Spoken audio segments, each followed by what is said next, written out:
Today I'm continuing the series of videos I've been doing where I'm sharing kind of the treats that I make for my family during the holidays, mostly between Thanksgiving and Christmas. Today I'm going to be sharing one. It's coconut balls. Some people call them bonbons, just whatever you call them. They're really good. Now, I always loved coconut when I was growing up, and Granny might have made these once or twice, but she mostly made Buckeyes, what we called Buckeyes, but it was really like peanut butter on the inside and chocolate on the outside, those kind of bonbons, and they were really good. And we loved them. And she might have made the coconut ones once or twice, but I don't really remember it if she did. But I love them. And Pap and Granny both loved coconut, so I guess that's where I get my great love of it. Now, Matt, he's not always been crazy about coconut. He likes the flavor of it, but he says the texture of like shredded coconut reminds him of toenails. It's funny, it's hilarious. The first time he told me that, I'm like, what? He said, that's what it's like toenails. Anyway, he does eat coconut stuff now. I never see him turn down a piece of my sister-in-law Kim's coconut cake. He loves it. But anyway, Corey and Katie were probably in about maybe 5th grade, 6th grade, something like that. And I was over at their school doing something, volunteering, and one of the lunchroom ladies asked me, said, I've got a treat. Would you like something sweet? And I said, oh yeah, I'd love it. So she gave me a coconut bonbon that her daughter had made. And it was so good. Oh my goodness, it was just the best ever. So for years after that, I tried different recipes and tried to get close to that wonderful taste that I remembered, and I just never did really find anything.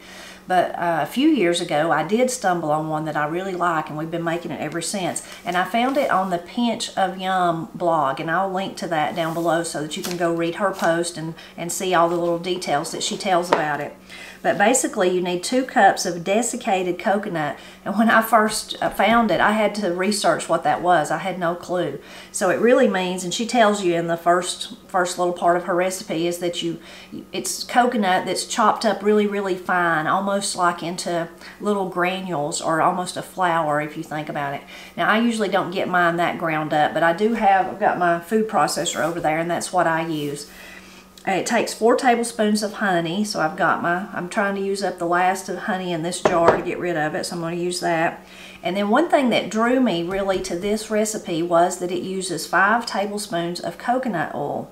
So I thought, well, coconut oil, that's really going to give that great flavor, so maybe that's what the lunchroom lady's daughter used. And the great thing about it is it does help with the flavor. And then once coconut oil is solid, I mean, it turns into a solid once it's like at room temperature, especially if it's kind of chilled, it gets really, really hard. And then it easily melts, of course, to mix into all this wonderful stuff, but it helps with the final version of it to keep it solid. We love coconut oil in this house, and if you've never bought it or used it for anything, it's great to cook with. It's wonderful, gives a real coconut, that flavor if you like that. But we use it for all kinds of stuff. I use it to take off my makeup with every night. Just a tiny bit's all you need. And you can find, organic coconut oil pretty cheap, so it's a kind of a cheaper than like a fancy makeup remover is what I'm trying to say. We also use it on burns or nicks or cuts, or if you get a little rash or something. It's just great for so many things. When we first started using it, it's been a long time now, but it was kind of, I don't remember if it was Miss Cindy that told us about it first, but Corey got really involved with kind of medicinal things, and so she got hooked on coconut oil. And Pap had some kind of, I don't remember exactly what had been going on with him then, but he was suffering from some kind of skin ailment thing that was caused by the medicine he was taking. And so Corey tromped down the hill with her coconut oil and slathered it all over him, and just every time anything come up, Corey would offer her coconut oil that she carried around. And my brother Paul got to teasing her that, coconut oil would cure anything according to Corey, but it does work for lots of things, so that's another good reason to have it around. It takes 1 teaspoon of vanilla and 4 ounces of dark chocolate for melting, what you're going to put on the outside.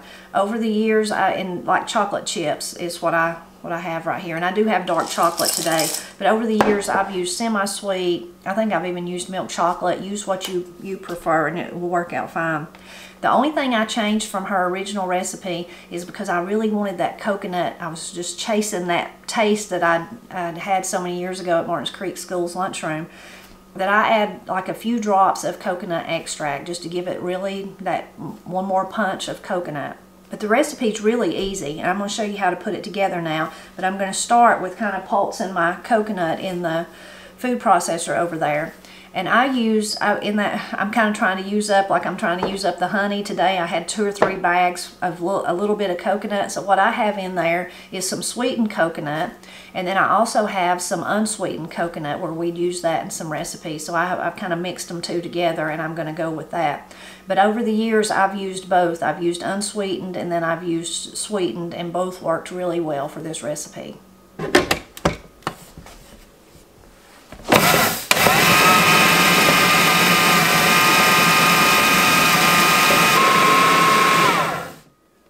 Okay, I've got my hands really washed and clean, and you can see the texture of my coconut after putting it in the processor. It's kind of like breadcrumbs. You know, when you buy bread, if you buy breadcrumbs like to put on your chicken or whatever you're going to do with it, it's kind of that texture. So now I'm going to mix everything together. Although I forgot a spoon, I'm going to have to get me a spoon or a little spatula. So I'm going to go ahead and put in my vanilla and my coconut extract since I'm using it. Got my coconut oil here. Put it in.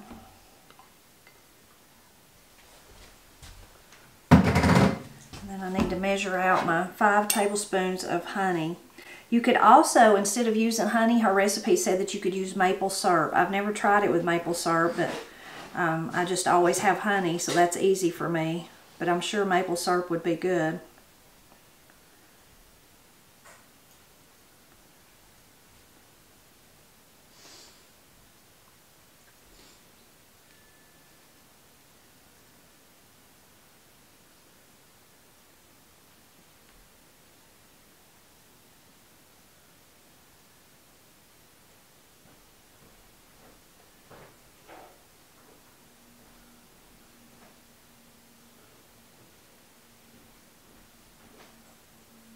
Almost used all of the jar. We've got another jar that's open, so I was trying to get rid of everything in that one. So now I'm going to get all my honey out there.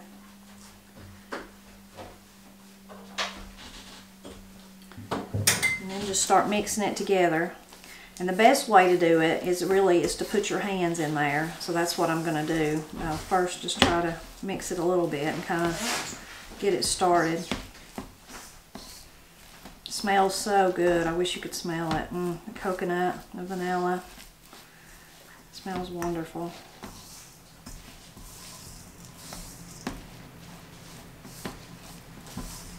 Now the next part, again, is kind of personal preference. I think if I remember right, it's been a long time since I actually looked at the blog post where she shared the recipe, but I think she made hers really big balls. I like to make mine little bitty, so you just get a little bite, a little tiny bite. So I make mine small. So that part would just be up to you if you wanted to make them larger or smaller.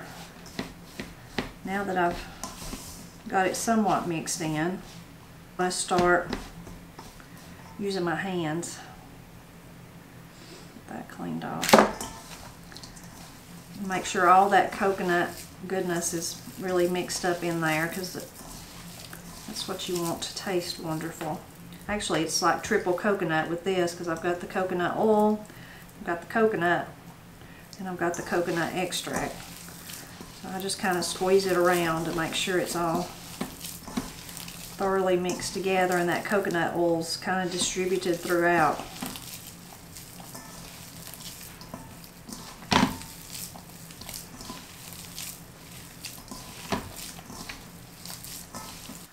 Okay, so now I'm ready to start putting them together. Again, you have to decide how big or how small you want them. I go for pretty small just because I think it's just wonderful to have a little bite. And so you just squeeze them together as best you can. Make your little ball and put it on a tray, or this is some parchment paper I used last week for Thanksgiving for my apple stack cake, so I'm just going to use it again. Just put them on there. It's a pretty quick recipe to whip up, and it's good that you can do it. You could do it several days ahead if you wanted to, and then get it out on your special day of celebration that you're having. or do like we do. I do that, but if there's any left over, what I do with them is I leave them in the refrigerator and we all know they're there in a bowl. And then if you want something, a little sweet bite, you just go by and get you one little one at a time.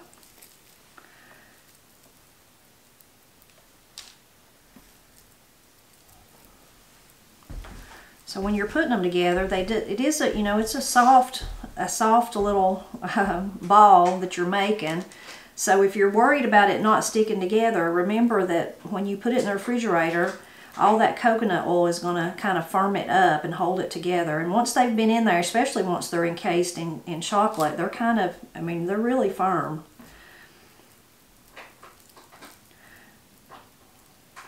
I've never tried making really big ones, but I imagine it would be the same.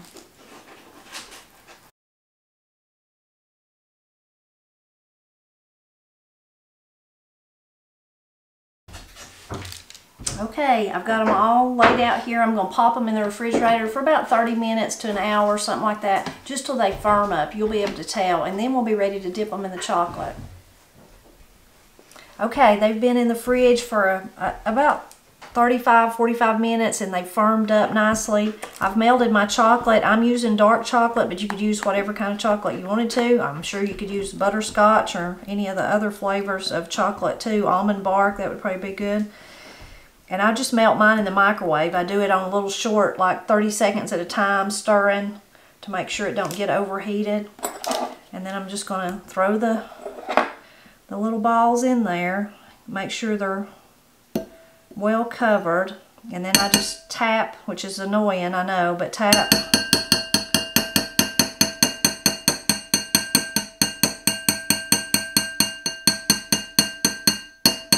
To a lot of the chocolate, and so that tapping it helps it all kind of be smooth on the outside. And then I'm just going to push it off onto some parchment paper that I have right there. Again, it's a pretty quick process.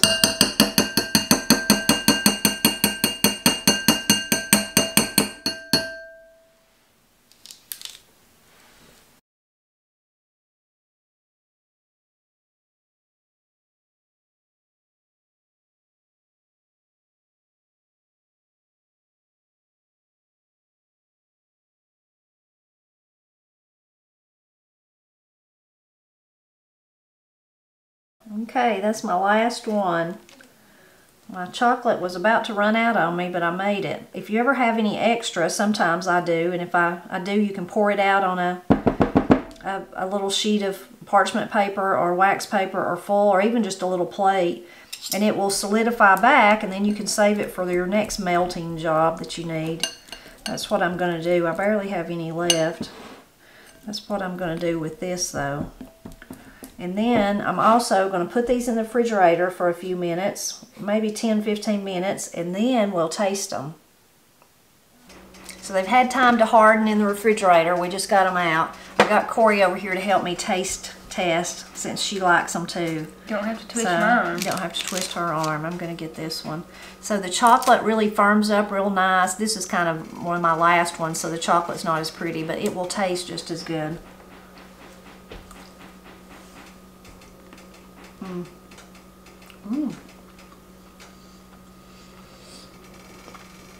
Mm. So good. So of course, how could it not be? You know, chocolate and coconut. Mm. The chocolate, the dark chocolate, really goes well with the sweetness of the honey and the coconut. Mm.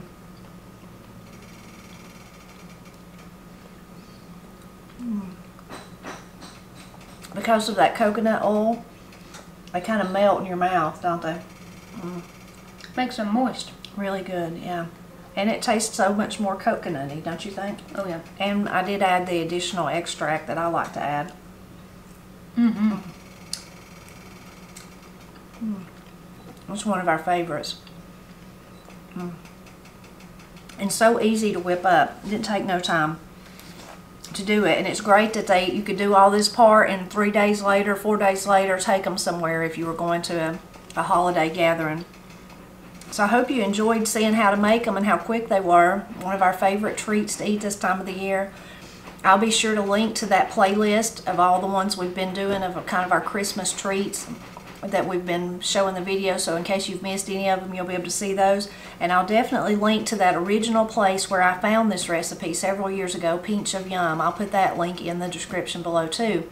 As always, we hope you'll keep dropping back by to help us celebrate Appalachia, especially this time of the year when we're so Got good treats. good treats, coziness, and being together, family, being together, which is what it's all about for us. So we hope that you'll join us with all of that.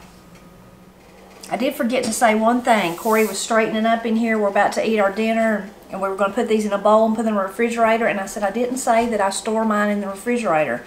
So if your house is really cool, you might get away with just leaving them on the counter. For me, with cooking a lot, and then we have our wood stove in the basement, and the heat comes up, it's too warm, and they would kind of get mushy. So I store them in the refrigerator, just in an airtight container. Now, if you want to put like parchment paper or something between them, you can do that, but I don't. I found that once they're in the refrigerator, they stay firm enough that they do not stick together, so that's not a worry. Another great thing about it, and I don't think I mentioned, is this recipe would be very easily, you could half it, so if you don't need this many, you just need a little sweet treat, or you could double it or triple it if you have a whole lot of people that need a sweet treat.